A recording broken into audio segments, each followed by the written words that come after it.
Guys good morning, কেমন আছো তোমরা সবাই? And welcome to my channel rasgulla. আবারও ভিডিও ছাড়তে ছাড়তে আমার প্রায় 1 উইক লেট হয়ে গেল। আসলে বিয়ে বাড়ি চলছে চারিদিকে, তাই আমারও কিছু ইনভিটেশন ছিল, সাথে এক্সাম তো ছিলই, ওই জন্য একটু লেট হয়ে গেল। এখন তো চারিদিকে বিয়ে বাড়ি চলছে, মানে বিয়ে বাড়িটা ঠিক ট্রেন্ডিংয়ে চলছে, ওটাকে যেতেই হবে। তার উপরে আবার বান্ধবীর বিয়ে ছিল দুটো, তাই কারোর বিয়েই কিন্তু মিস করা যাবে না। তো সকালবেলা উঠেই আমি প্রথমে ঘুম থেকে উঠে বিছানাটা ভালো করে পরিষ্কার করে নিচ্ছি, একটু ঝাড়টার দিয়ে ভালো করে ক্লিন করে নিতে হবে, কারণ অলওয়েজ ক্লিন থাকাটা আমাদের জন্য খুবই জরুরি। ব্লগটা কিন্তু আজকের খুবই প্রোডাক্টিভ হতে চাই। একদম সকালে ঘুম থেকে উঠেই আমি যে সমস্ত কাজকর্মগুলো রোজই করে থাকি, যেগুলো অ্যাজ ইউজুয়াল সবারই করতে হয়, সেগুলোই আজকে তোমাদের সাথে শেয়ার করব। আর এটাকেই হয়তো ডেইলি ব্লগ বলে। প্রথমে তো সকালবেলা উঠে আমি ব্রাশ করে নেব, কারণ আমাদের টিথটাকে ভালো রাখা খুবই জরুরি, নালে ভালো ভালো খাবারও আমরা খেতে পারবো না। আর রাতে ঘুমানোর আগেও আমাদের অবভিয়াসলি একবার ব্রাশ করার প্রয়োজন, কারণ টিথ কিন্তু আমাদের লাইফে একটা ভীষণই ইম্পর্টেন্ট জিনিস। এখন যারা টিথটাকে অ্যাভয়েড করবে, তারা পরবর্তীকালে বুড়ো বুড়ি বয়সে দাঁত ফুগলা হয়ে পড়ে থাকবে আর কোনো খাবার খেতে পারবে না। যাই হোক, আমার কথাটা যদি মেনে চলো তাহলে দাঁতটা ভালো থাকবে। আর মাঝে মাঝে তোমরা মাউথ ওয়াশার দিয়েও মুখটা ক্লিন করতে পারো, কুলিকুচি করে ওর মধ্যে একটু ওয়াটার মিশিয়ে ভালোভাবে ফেসটাকে ক্লিন করে নিচ্ছি, কারণ মুখটাকে ফর্সা দেখানো খুবই জরুরি। প্রথমে তো আমি ফেস ওয়াশ দিয়ে মুখটাকে ক্লিন করে নিচ্ছি। সকালবেলা উঠে ব্রাশ করার পর আমি কিন্তু ফেসটাকে ক্লিন করি।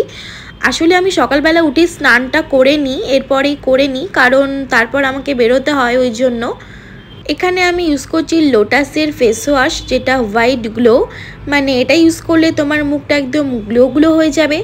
এরকম কোনো কথা না, তোমরা যেটা ইউজ করো ফেস ওয়াশ, তোমাদের যেটা পার্সোনালি ভালো লাগে, যেটা শ্যুট করে, সেটাই তোমরা অবভিয়াসলি করবে স্কিন ওয়াইজ। তবে এটা অল স্কিনের জন্য।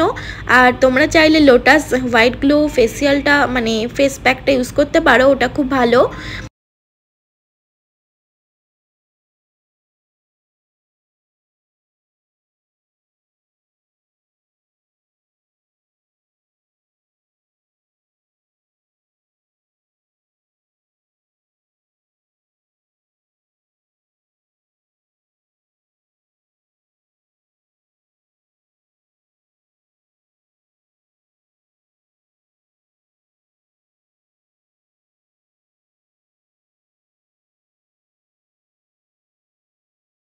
সেটাফিলের এই ময়শ্চারাইজারটাই আমি সাধারণত ইউজ করে থাকি, তোমরা এর আগেও বহুবার দেখেছো, ওই জন্য আমি আর ভালোভাবে ক্লিয়ার করে কিছু দেখালাম না।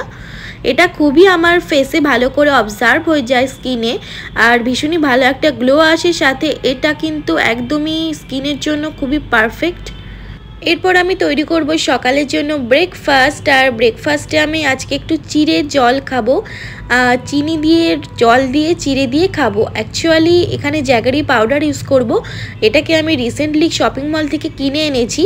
আর তোমরা সুগারের পরিবর্তে অবশ্যই এই জ্যাগারি পাউডার ইউজ করতে পারো, কারণ এটাতে 0% ফ্যাট, কোনো রকম ফ্যাট নেই। তাই তোমরা জ্যাগারি পাউডার দিয়ে যে সমস্ত জিনিসে চিনি খাও, সেটার পরিবর্তে তোমরা এই জ্যাগারি পাউডার ইউজ করতে পারো।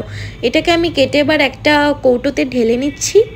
কদিন ধরেই পেটটার অবস্থা একটু খারাপ চলছে, কারণ একেতে তো বিয়ে বাড়ি পরপর 2-3টে পড়লো, তারপরে আবার নানান রকম রিচ খাবার খাওয়া হয়েছে, ওই জন্যই কিন্তু পেটটা অতটা ভালো নেই। ছোটোবেলায় কিন্তু মা যেরকম চিড়ে ভেজানো জল দিত, মানে চিড়ের মধ্যে একটু চিনি আর জল দিয়ে ভালো করে মিশিয়ে দিত, যেমন আমরা পেটটা ঠান্ডা রাখার জন্য খেতাম, ওই জন্য এখনও আমি ওটাই খাবো আজকে। তার আগে তো আমি একটু গরম জলে লেবু মিশিয়ে এখানে খাবো, গরম জলে লেবু মধুর জল, যেটা সকালে আমরা উঠে খাই। আমি তো সাধারণত সকালবেলা উঠে তোমরা দেখেছো যে অ্যাপেল সাইডার ভিনিগার জলে মিশিয়ে খাই, কিন্তু আজকে আমি ভাবলাম এই লেবুর টুকরোটা কাটা রয়েছে, তাই লেবু জলটাই খাই, একই রকমেরই কাজ দেবে। কিন্তু সকালবেলা উঠে এমটি স্টোমাকে গরম জল খাওয়াটা খুবই জরুরি আমাদের হেলথের জন্য, যেটা খুবই ভালো। ওয়ান বাই ওয়ান একটা কাজ আমি পারফেক্টভাবে করছি নাকি তোমরা সেটা দেখো। আর তোমরাও কিন্তু সকালবেলা উঠে ঠিক সবাই এভাবেই কাজগুলো করে থাকো, আমিও জানি। তারপর একটু ড্রাই ফ্রুটস খাবো। ড্রাই ফ্রুটস আমাদের স্কিনের জন্য, হেলথের জন্য খুবই ভালো। ওয়েট লস থেকে শুরু করে ইমিউনিটি বুস্টার হিসাবে কিন্তু কাজ করে। আমি তোমাদের সাথে একটা কথা আসলে শেয়ার করতে চাই, যেটা আমাকে আজকেই করতে হবে, না হলে পেটের মধ্যে গুড়গুড় করছে। রিসেন্টলি আমি আমার ফ্রেন্ডের বিয়েতে গেছিলাম, যে বান্ধবীর বিয়েতে।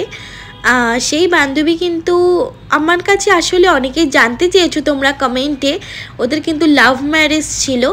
আর লাভ ম্যারেজ তো এখনকার দিনে সবারই হয়ে থাকে, কমন ব্যাপার।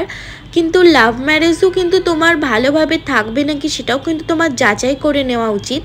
আমার বান্ধবীর সাথে তার বরের রিলেশন ছিল 3 মাসের, আর তারপরেই তারা বাড়ি থেকে অ্যারেঞ্জ করে বিয়ে করেছিল। তার মানে হলো লাভ কাম অ্যারেঞ্জ ম্যারেজ ছিল ওদের, যেটা কিন্তু সবারই স্বপ্ন থাকে। কিন্তু তুমি কাউকে একটা বিয়ে করার আগে, কাউকে তুমি নিজের জীবনসঙ্গী হিসেবে বেছে নেওয়ার আগে অবশ্যই দুবার ভাবো। কারণ তোমার জীবনটা আর 5টা লোকের মতন স্বাভাবিক নাও হতে পারে। তোমার জীবনে অনেক রকম সুবিধা নাও থাকতে পারে। তুমি একজনের যার সাথে বিয়ে করবে 3 মাস কিন্তু এনাফ নয় তাকে চেনার জন্য। কোনো কোনো সময় 5 বছরও এনাফ হয় না, সেটার দিকে আমি যাচ্ছি না, কিন্তু যেটা হয়েছে সেটাই আমি বলছি।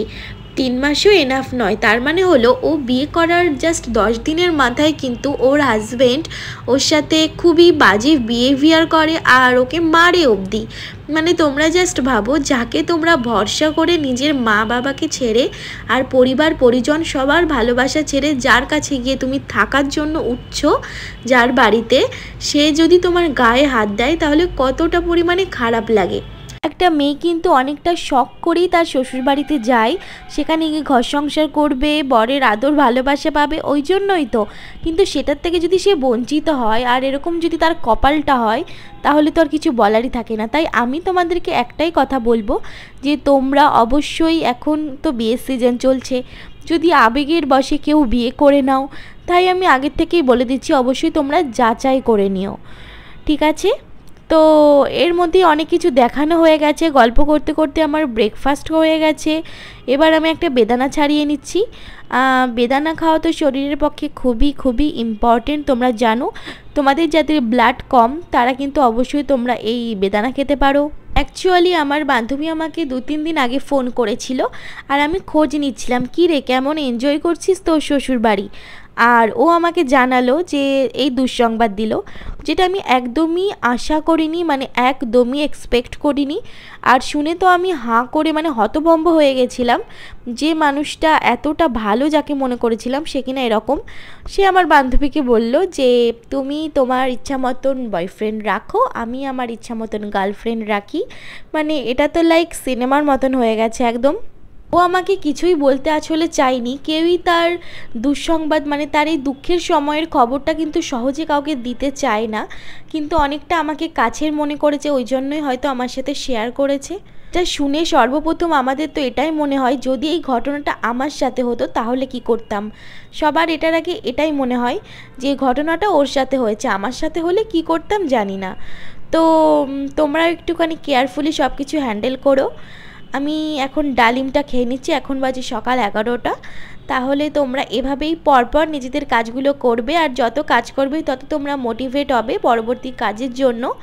তো আজকে আমার ভিডিওটা এ পর্যন্তই। আমি বেদানা খেতে থাকি। তোমরা অবশ্যই ভিডিওটা ভালো লাগলে লাইক শেয়ার আর সাবস্ক্রাইব করে দিও। অবশ্যই ভালোভাবে থেকো আর সাবধানে থেকো। Tata, by.